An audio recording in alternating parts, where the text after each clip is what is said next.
So in real estate, we all know showing houses is a big part of our jobs, but there are good ways and there are bad ways to show a house.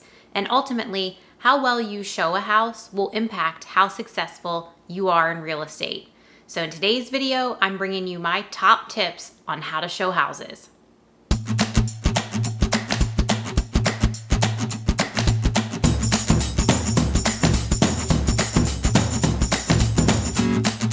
If this is your first time to the channel, my name's Amanda. Be sure to hit that subscribe button and tap that bell for notifications so that you'll be the first to know when I upload a video each and every week.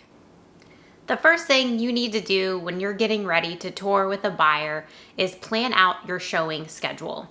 And that's not just scheduling the appointments. That's also leaving a buffer for traffic, time to park, time to actually get into the house. And then you always want to leave a little bit of extra time depending on how long your client may tour the home. Obviously, a different size home, if it's bigger, it's going to take a little bit longer. If it's just a small condo, it won't take as much time. When you're scheduling the appointment, you also want to make note of what type of lockbox it is. If it's electronic, you obviously have an app or a card to get in. But if it's still an old school combo lock, you want to make a note of that combo so that you're prepared to quickly get into the home.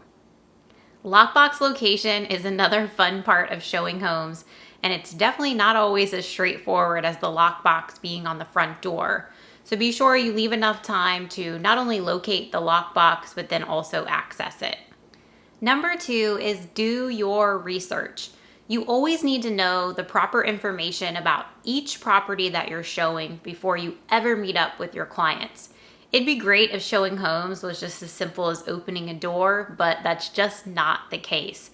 You want to make sure you know the price of the home, the year it was built, whether or not it's in an HOA or a condo association, be able to share any recent updates about the property if there are any, and you also want to be able to tell them about where the home is located.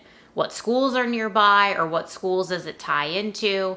You want to be able to tell them where grocery stores, pharmacy, or any daily needs are, shopping, dining, entertainment. Be able to share with them not only what the neighborhood is like in terms of location and proximity to commuting, but also the surrounding area so that you can give them an idea of what life is like living in that neighborhood. Number 3 is print the MLS sheets for your clients. And you want to have 1 sheet for each property, 2 if you want a copy as well.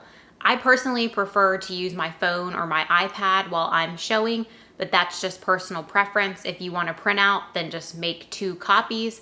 And don't hand your clients all of the printouts at the first house. Hand them the printout for the house that you're going to see, and then when you head to the next house, hand them the next sheet. And the reason for that is you want to make this process as simple as possible for them. And if you're handing them a bunch of MLS printouts and they're reading all about all the different homes while they're trying to look at the first home, they're not going to remember it very well. You want them focused on one property at a time so that they're not all running together. And as they're going through the home, your job is to either on your printout or your phone or your iPad, be taking notes of what their thoughts are about the home. And let them know as you walk in, please share with me what you like about this home, what you don't like about this home, including the neighborhood and the location. That way, when you finish touring for the day, you can easily recap with them and share your notes so that you can refresh their memory as they're discussing their options. The next one is getting to the very first house ahead of time. If my clients say, hey, we want to see this house starting at noon, then I'm going to schedule that appointment for 10 minutes before noon so that I can arrive early, get into the home, and have everything ready for them to go and walk through. And that's 2 reasons. 1, I like to have it prepped for them because then they're not waiting for me to open a lockbox or maybe even find the lockbox. And 2, it sets me up to then have my timing spaced out for the other properties that we're going to see afterwards. I know that first house is going to be right on time unless something happens to my clients and maybe they get stuck in traffic, but 9 times out of 10, that first house will be right on time. I know exactly how long we need, and that helps me structure the rest of the route. The fifth showing tip is as you're going through the home with your clients and you're taking notes based off their feedback as they tour the home, you also want to have them come up with a rating system. So as you're getting ready to head out from the showing and head to your next property, ask them on a scale of 1 to 10, how likely are you to want to make an offer on this home? Or if they don't like it at all, don't bother asking them. You can just make the notes if they've already marked it off the list, because sometimes that will happen. You'll go into tour and your clients say, this just isn't the one. Obviously, no further questions are needed. But if they like the majority of the house and they just have some items that may or may not be a deal breaker, make a note of those items and then ask them to give the house a number on a scale of 1 to 10. And this is setting you up for the end of your showing sequence to be able to help them eliminate some of the homes that they've seen.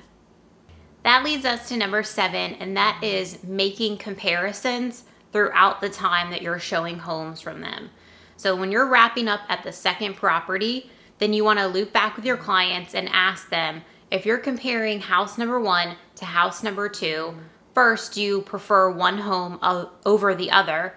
And then if the answer to that is, yes, I like house number 2 the best, then your follow-up question to that is, do you want to go ahead and eliminate home number 1, or is it still something that you're considering? In today's market where homes are still moving relatively quickly, and at least in Northern Virginia, still receiving multiple offers in a lot of cases, it doesn't mean that you need to encourage them or tell them that they need to eliminate all of the homes. You may need a backup home. It's just to help them sort of narrow the list. So if you've seen, say, 5, 6 homes, then they need to be able to eliminate some of those so that they're not still considering a bigger list. Help them narrow things down, and then from there, they can have a private discussion to determine if any of them are something they want to make an offer on. My last tip is when you finish showing all of the homes on your list for that current day, you want to then close out your showing appointment by setting expectations.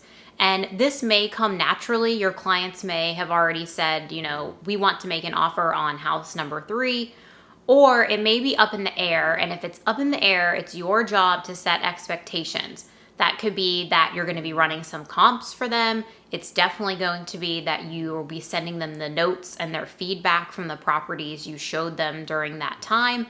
And then it may also be, let's go back to the drawing board. I will go back, send you any new listings that I can find in the MLS, or we'll be waiting for something new to come on, depending on what the market's doing in your area.